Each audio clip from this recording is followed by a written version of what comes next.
Welcome to the San Francisco 49ers 49 podcast, Monday edition, Victory Monday. Brian Professor B. Davis for Niners Radio 49. The 49ers coming off a convincing 30-13 win over the New England Patriots on Sunday in week number 3. They snap a two-game losing streak. The 49ers, of course, will recap you that game from Sunday. This is the podcast edition of Niners Radio 49 audio cast as the Niners were 30-13 wins over the New England Patriots. We are going to recap the game from Sunday. We're also going to and I in a little bit we'll have our 49ers Niners Radio 49 flashback going back celebrating the 40-year anniversary of their Super Bowl season from 1984. We'll share some memories of that later on. But let's get to the game, and we'll go back to week number 5 from September 30th, 1984. The 49ers taking on the Atlanta Falcons as the Niners coming into that game were 4-0, while the Falcons coming in with a as the Falcons coming in with a 2-3 record. So this is a very important game as the 49ers coming in as they trying to get the increase go to 5-0. So we will get to that just a moment as well. Go back in time as the Niners celebrating their 40-year anniversary of their Super Bowl win over the Miami Dolphins. That was a historical year when the Niners went 15-1.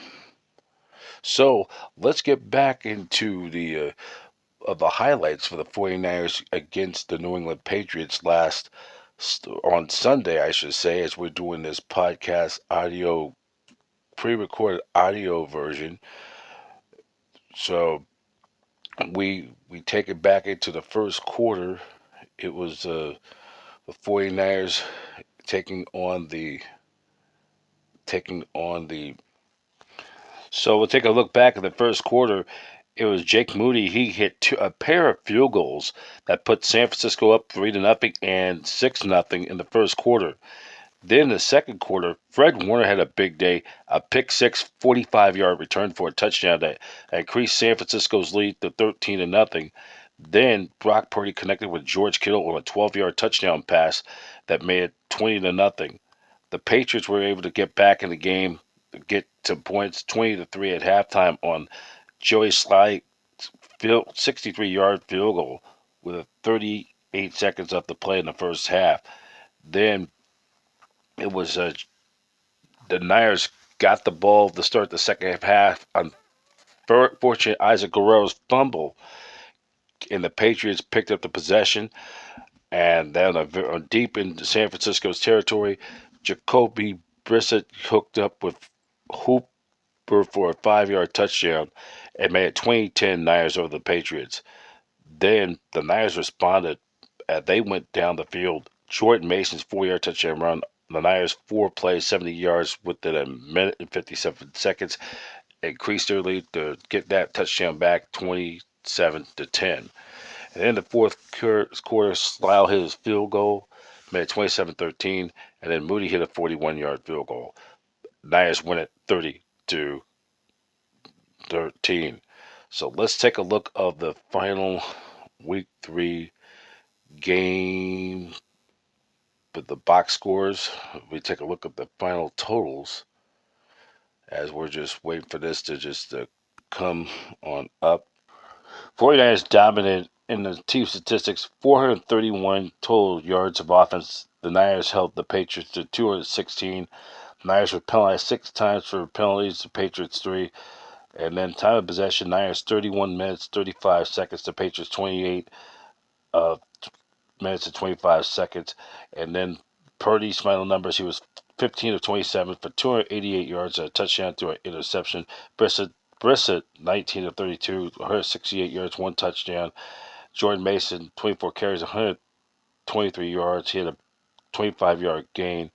And then it was Juan James, 3 catches for 88 yards. And then Deebo Samuel, 3 catches for 58 yards. While Brandon Ayuk, 2 catches for 48 yards. And then, or correction, yeah. Kittle, 4 catches for 45 yards and a touchdown as well. So the Niners improved their record to 2-2. Patriots fall to 1-3. And let's get some audio feed on the some of the news coming out of down in Santa Clara.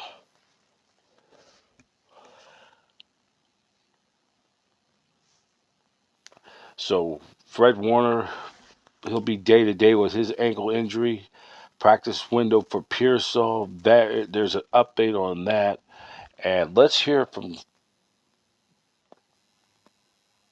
And that's what Kyle Shanahan said in his presser on Monday. Coach's presser on Monday after every game. So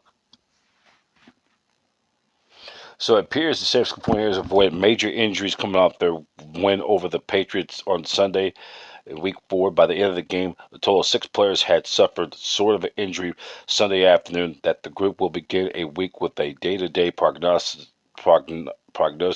Head to Week 5. Those 6 players: Fred Warner ankle, George Kittle ribs, Jordan Elliott knee, Chris Conley oblique, Kyle Juszczyk shoulder, Jacob Cowling shoulder. So they feel better when the MRIs and scans say day to day. Head coach Kyle Shanahan said when asked about Warner's injury outlook, if it's a high ankle sprain or anything like that, then we take some time. I know he's hurting today, but he reports that we have day to day, giving him a chance to heal this week. In addition, detailing new set of injuries, Kyle Shanahan shed the light on an update 49ers president, football operations general manager John Lynch regarding to bring back Christian McCaffrey and the Achilles tendonitis that landed him on the injured reserve list. 49ers All-Pro dealing with the bilateral Achilles tendonitis, which means it's affecting both of his legs. Wow. During the time he had it both, they start in one, you overcompensate, it gets and goes to the other. Mainly, it's been bothering him. McCaffrey recently made an international trip to Germany for the treatment to help improve this condition. While waiting on veteran running back return, it's likely that the third-year defensive lineman Khalil Davis will have his practice window open sometime this week. Davis suffered a knee injury in preseason opener versus the Tennessee Titans. That required surgery. Shanahan said that he would be surprised if Davis' practice window reopened, wasn't open for Wednesday's practice. And then the Niners rookie wide receiver Ricky Pearsall is eligible to have his practice window open this week. However, the head coach said he have not made a decision just yet. The decision could be made over the course of the next couple of days. So then, also some news.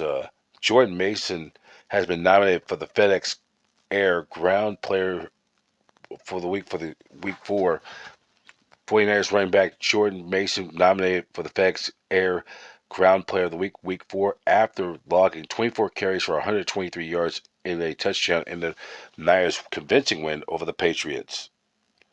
So now this is kind of one of our favorite segments on Niners Radio 49. This is, of course, a pre-recorded podcast, Niners Radio 49, the aftermath of Monday, Victory Monday, the aftermath. And we're going to go back this time to week number 4 of the 1984 NFL season. 49ers taking on we look at the first 4 weeks of the season. The Niners are 4-0. Their uh, previous win was in week 4 with a win over the Philadelphia Eagles in the city of brotherly love in Philadelphia, as Matt Kavanaugh ended up replacing Joe Montana, as Montana was dealt with some sore ribs. And so the veteran Matt Cavanaugh took over and started that game as he ended up his final totals that he threw for 352 yards, 3 touchdowns, 21 carry in that convincing win. So now we go to week number 5. 49ers back at home. They're now 4-0. They're trying to go 5-0. This time they're playing. It's a divisional opponent. They're taking on the Atlanta Falcons at Candlestick Park. Niners taking on the Dirty Birds. Niners end up winning this game 14-5, and the Niners in this contest were outgained. They were outgained by 108 yards, as the Falcons had 100 for 418 yards, the Niners 310, and then you look at that game. Look at the final numbers of that game. Former Cal great, former San Jose native Steve Barkowski threw for 267 yards and but he threw 2 interceptions. And then Gerald Riggs, 28 carries, 136 yards. Stacy Bailey, 4 catches for 97 yards. Joe Montana threw for 149 yards and 2 touchdowns. And then Wendell Tyler, second year back, who they acquired from in the big trade in LA to the Rams. And then Mike Wilson, 3 catches for 47 yards and a touchdown. So there you have it for week number 5. So with the win, Niners improved their record to now 5-0, while the Falcons dropped to 2-3. So the Niners already having a big lead in the NFC West, commanding 3-game lead. So we're going to check out the Week 5 scoreboard from the 1984 season. From week number 5, the NFL score, the NFL standings. So we go to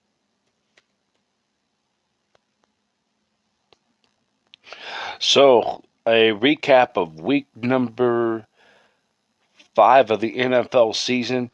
It was the Patriots over the New York Jets in an AFC East battle, 28-21. Tony Eason threw for 354 yards. He threw 3 touchdown passes. Pat Ryan for the Jets threw for 297 yards, 2 touchdowns and 1 interception. And then it was leading the way for the Jets, Mickey Schuler, 4 catches, 65 yards and a touchdown. Patriots improved to 3-2. Jets fall to 3-2. And then it was the Indianapolis Colts defeating the Bills 31-17. They were playing at the Hoosier Dome. Later would be renamed from the Hoosier Dome to the RCA Dome, as Mike Pagel threw for 152 yards and a touchdown. Greg Bell, of course, who was the running back for the Buffalo Bills, who later would end up playing, would involve in that big 3-player blockbuster trade that involved Eric Dickerson going to the Indianapolis Colts, and Greg Bell somehow, with the Bills, gets dealt to the Rams in return. He had 144 yards rushing on 29 carries in that contest. The Bills fall to 0-5. The Colts improved to 2-3. That was, by the way, the Colts' first season playing in Indianapolis. Kansas City Chiefs defeat the Browns at Arrowhead Stadium 10-6. In that game, it was Mike Pruitt, 20 carries for 67 yards. Ozzie Newsome in the losing effort, 7 catches for 74 yards. And then it was the Dallas Cowboys over the Chicago Bears, 23-14. as Walter Payton rushed for 155 yards and a touchdown. At that time, he was closing in towards Jim Brown, being the all-time NFL run scorer or yardage leader. And then the undefeated Miami Dolphins go to 5-0 with a 36-28 win over the St. Louis Cardinals. Dan Marino threw for 429 yards, 3 touchdowns. Mark Duper, 8 catches for 164 yards in the contest.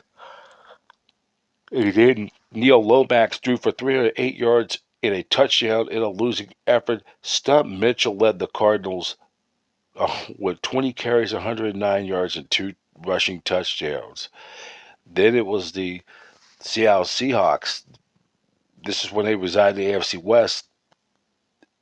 They end up winning 20-12 of the Minnesota Vikings. They go to 4-1. The Vikings go to 2-3.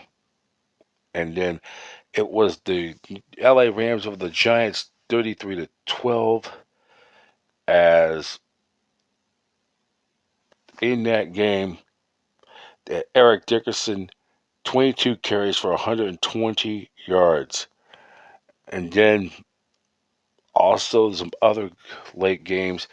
San Diego Chargers over Detroit Lions, as the Chargers will go to 3-2 or 3-2 while the Lions drop to 1-4. Billy Sims rushed for 119 yards and 2 touchdowns in a losing effort for the Lions. And then Dan Fouts threw for 268 yards passing. And then it was the Tampa Bay Buccaneers over the Green Bay Packers, two old NFC Central rivals. The former 49er quarterback Steve DeBerg ended up throwing for 246 yards, but he threw 3 interceptions in the game. And then it was James Wilder, 43 carries for 172 yards and a touchdown for the Buccaneers. And then so the Packers fall to 1-4. Buccaneers improved to 2-3. Then it was the Raiders and the Broncos playing at Mile High Stadium.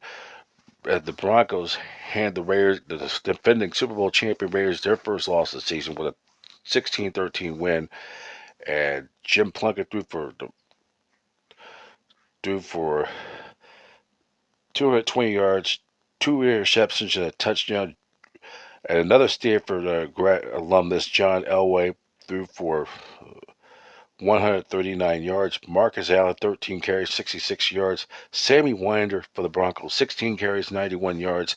Todd Christensen caught 5 balls for 76 yards and a touchdown. And Steve Watson, 6 catches for 79 yards. And then it was the Saints over the winless Oilers, 27-10, as the the Oilers go, or I should say, the Saints go to 3-2. Oilers fall to 0-5, and then the two-time defending NFC champion Washington Redskins defeat the Eagles in the nation's capital 20-0, and it was in that game John Riggins 28 carries for 104 yards and a touchdown, and Art Monk caught 5 passes for 80 yards and a touchdown. And then we'll do and then on Monday Night Football, the next night on Monday, October 1st, it was the Pittsburgh Steelers 38-17 over the winless Cincinnati Bengals. So there you have it, from October or September 29th through October 1st, 1984, as the 49ers end that wrapped up for the year 1984. So, and we're just a reminder, next week we'll be continuing our podcast. We will take a look back of week number 6. This time the 49ers travel to the New Jersey Meadowlands to take on the New York Giants on a Monday Night Football. We'll recap you that Niners radio flashback, and we'll take a look at week 6 of the NFL. Reminder, coming up on our next podcast on 49ers Live, on our Niners Radio 49 flashback, We'll take you back to the 35th anniversary of their Super Bowl, back-to-back Super Bowl titles, and we'll take a look at week number 4, 49ers return for their home opener, and we'll see how the results. And then later in the week, we'll go to October the 3rd or the 4th, 1994, the 49ers celebrate their 30-year anniversary of the Super Bowl winning season, that they as they taking on the Philadelphia Eagles at Candlestick Park, and we'll get to more of that on later in the week. And that's it for now. Brian Professor B. Davis, thank you for listening to the Monday quarterback or Monday the aftermath on 49ers Live, Niners Radio 49. And latest news on 49ers football, so much more, go to 49ers.com and check us out on YouTube, youtube.com/@Niners Radio 49. And just a reminder, please click the subscribe button. Our goal is to try to get 1,000 followers. For now, I'm Brian Professor B. Davidson. So long. Thank you for watching 49ers Live Victory Monday, the aftermath on Niners Radio 49. Thank you for listening, everybody.